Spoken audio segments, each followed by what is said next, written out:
नमस्कार, स्वागत है आपका अपने चैनल दैवज्ञ में। मित्रों, आज हमारी चर्चा का विषय है संतान सुख। हालांकि संतान के संबंध में हमने पूर्व में भी चर्चा की थी, लेकिन आज उस विषय की एक और पहलू की तरफ हम अध्ययन करेंगे। वो है गर्भावस्था के 9 स्टेजेस।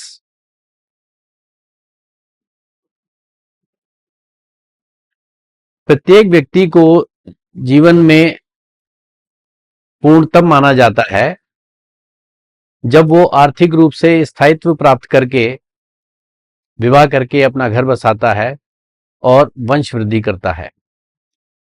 किसी भी मनुष्य का पदार्पण इस पृथ्वी पर माता के गर्भ के माध्यम से ही हो पाता है। उसकी जीवन यात्रा गर्भाधान के साथ ही शुरू हो जाती है।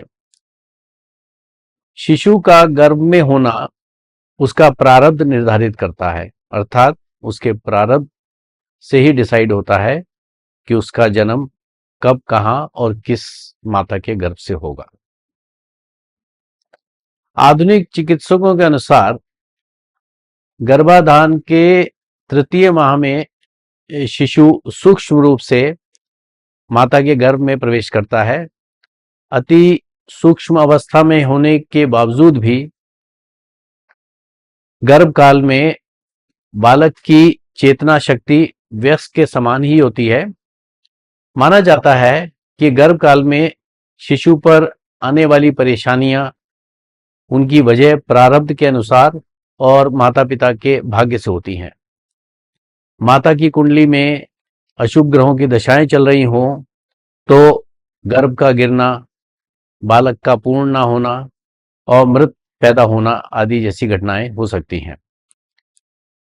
मेडिकल साइंस के अनुसार एक बालक का जन्म गर्भाधारण के 270 दिन के बाद होता है और ये कैलकुलेशन महिलाओं के मेंस्ट्रुएशन साइकिल पर बेस्ड है, जो कि 27 दिन की होती है। और एक बालक ऐसे 10 साइकिल पूरा होने पर जन्म लेता है। यही वास्तव में वैदिक ज्योतिष के 27 नक्षत्र हैं। आमतौर पर गर्भावस्था 9 महीने की होती है और वैदिक ज्योतिष में ग्रह भी 9 हैं। ज्योतिष के माध्यम से अध्ययन में यह बात सामने आई है कि माता की कुंडली में गर्भावस्था के समय यदि कोई अशुभ दशा चल रही हो या गोचर या गर्भ संबंधी भाव, भावेश या कारक निर्बल हो तो शिशु को उस माह में परेशानी का सामना करना पड़ता है, यानी गर्भ में परेशानी आनी शुरू हो जाती है। ज्योतिष से ये बात भी उजागर हुई कि गर्भ के 9 महीने नवग्रहों द्वारा शासित हैं, यानी कि गर्भ के दौरान के जो 9 महीने हैं वो हमारे 9 ग्रहों के द्वारा कंट्रोल होते हैं। ये बात हमारा ज्योतिष शास्त्र कहता है। और आधुनिक विधि से गर्भ की स्थिति को चेक करने के लिए जैसे चिकित्सक लोग अल्ट्रासाउंड या सोनोग्राफी इत्यादि वगैरह करते हैं, उसके दुष्परिणाम भी होते हैं क्योंकि साइड इफेक्ट्स होते हैं। उसकी बजाय यदि गर्भ के माह को ध्यान में रखकर उससे संबंधित ग्रह की स्थिति के अनुसार समय रहते उपाय कर लिए जाएं तो बिना किसी साइड इफेक्ट के बालक की गर्भ में सुरक्षा को सुनिश्चित किया जा सकता है।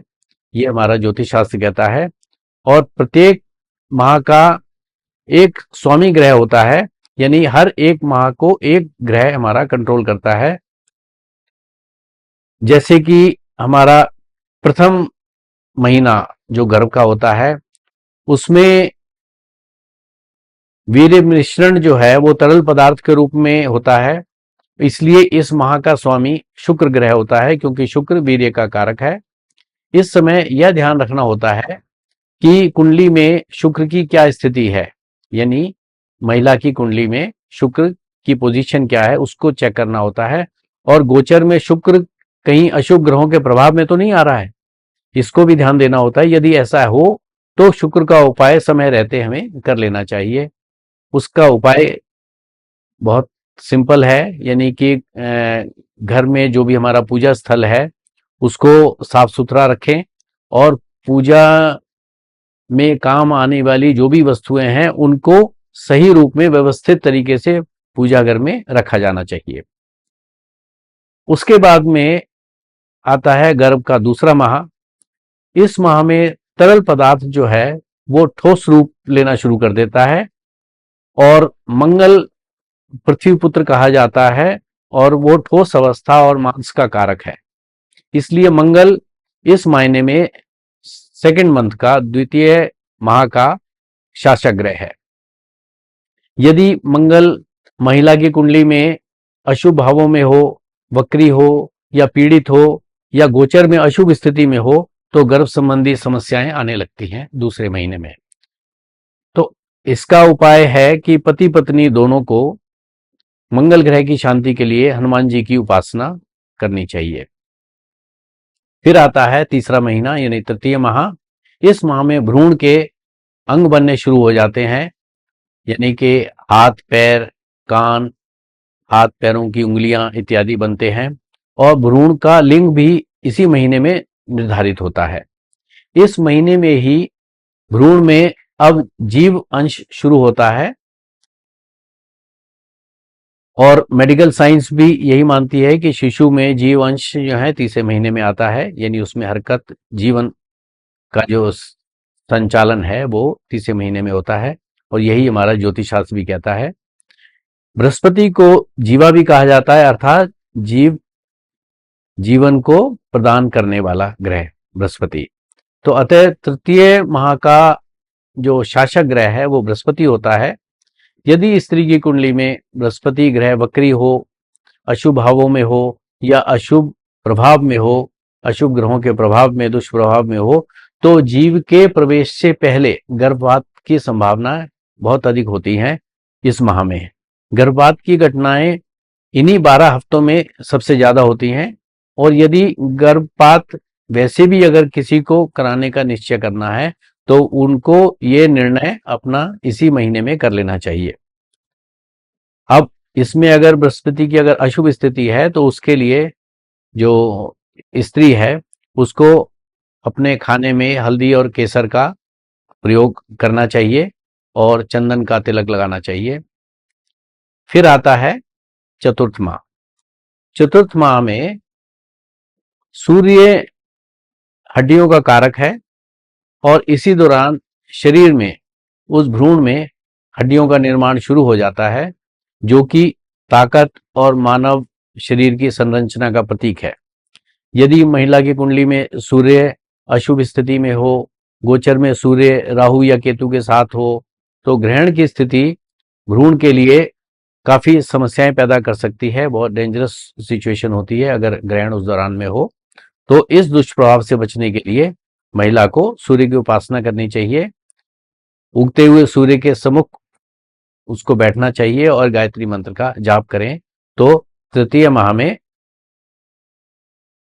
माफ कीजिए चतुर्थ माह में बच्चे की गर्भ में सुरक्षा हो सकती है। फिर आता है पंचम माह अर्थात पांचवा महीना।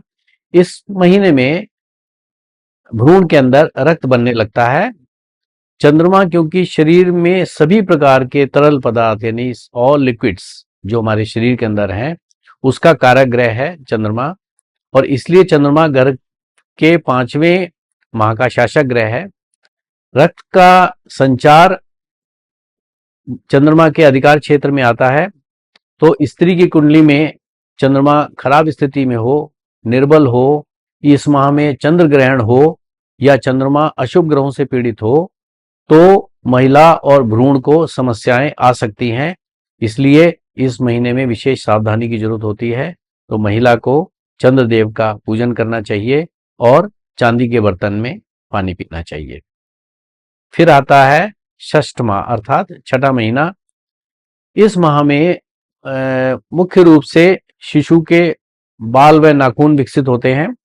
इन अंगों के पास कोई जीवन नहीं होता, ये बेजान होते हैं। इन सतही अंगों के विकास में शनि का बहुत बड़ा रोल होता है। अतः छठे महीने का शासक ग्रह शनि होता है। इसलिए महिला की कुंडली में अगर शनि वक्री स्थिति में हो या गोचर में वक्री चल रहा हो, निर्बल हो या अशुभ स्थिति में हो, उसकी पोजीशन कुंडली में अगर अशुभ स्थान में है तो गर्भ में बालक को समस्या हो सकती है। तो इसलिए माता को शनि देव का पूजन करना चाहिए। अपने भोजन में आयरन की मात्रा बढ़ानी चाहिए, यानी आयरन रिच भोजन करना चाहिए, और नहाने के पानी में बेलपत्र डाल करके स्नान करना चाहिए। तो छठे महीने में इस दुष्प्रभाव से, इस कठिनाई से बचा जा सकता है। फिर आता है सप्तम माह अर्थात 7वां महीना। इस महीने के ऊपर बुध ग्रह का स्वामित्व है। इस माह में बालक में तंत्रिका तंत्र यानी कि नर्वस सिस्टम विकसित होता है। बालक में जागरूकता आ जाती है, आराम और दर्द महसूस होने लगता है और त्वचा का गठन होता है। शिशु बुद्धि और ज्ञान के लिए सक्रिय हो जाता है। यदि स्त्री की कुंडली में बुध पीड़ित है तो परेशानियां आ सकती हैं। तो उसके लिए महिला को ओम नमः शिवाय का जाप करते रहना चाहिए। फिर आता है अष्टम माह यानी गर्भ का 8वां महीना। इसका स्वामित्व महिला के इष्ट देव के पास होता है, अर्थात घर परिवार में जिस भी देवता का पूजन होता है उन्हीं के आशीर्वाद से गर्भ की रक्षा होती है। इष्ट देव ही इस माह में बच्चे के भोजन की आपूर्ति करते हैं। एक अन्य मतानुसार महिला की कुंडली का जो लग्नेश होता है वो इस माह का स्वामी माना गया है। तो लग्नेश की स्थिति कुंडली में कैसी है वो इस माह की शुभता और अशुभता को बताएगी। तो महिला द्वारा गलत व्यवहार किसी के साथ या देवताओं का अनादर करना बालक के लिए अनेक प्रकार की परेशानियां खड़ा कर सकता है। इसके उपाय के लिए लग्नेश से गर्भ रक्षा के लिए प्रार्थना करना चाहिए, अर्थात लग्नेश का जो स्वामी ग्रह होता है उसकी आराधना करनी चाहिए, प्रार्थना करनी चाहिए और अपने कुल देवता का नित्य पूजन करना चाहिए। फिर आता है नवम माह अर्थात 9वां महीना। इस समय में बालक गर्भ के अंदर पूरी तरह क्रियाशील होता है, वह तेजी से बढ़ रहा होता है। माता को इसका निरंतर अनुभव होता रहता है क्योंकि बच्चा कभी कभी पेट में किक भी मारता है तो वो माता को इसका एहसास तुरंत होता है। इस माह में शिशु को भूख और प्यास बहुत अधिक लगती है, जिस कारण से माता को भी भूख और प्यास बहुत अधिक बढ़ जाती है। 9वें माह से लेकर के बच्चे के जन्म समय तक इसका स्वामी एक बार फिर चंद्रमा होता है। तो महिला को चंद्रदेव का पूजन करना चाहिए तथा मंत्र जाप करना चाहिए। वैसे सभी माह में गर्भ की रक्षा के लिए महिला को धार्मिक मंत्रों का श्रवण करना चाहिए। मधुर संगीत का सुनना भी बालक और माता दोनों के लिए बहुत शुभदायक होता है। तो मित्रों, ये थी गर्भावस्था के 9 महीनों में हमारे ज्योतिष शास्त्र के 9 ग्रहों का क्या प्रभाव है उसके ऊपर एक संक्षिप्त सी चर्चा। आशा करता हूं आपके दैनिक जीवन में ये चर्चा लाभान्वित होगी और आप इसका लाभ उठा करके अपनी ज्योतिष की भविष्यवाणियों को और सफल बना पाएंगे। नमस्कार।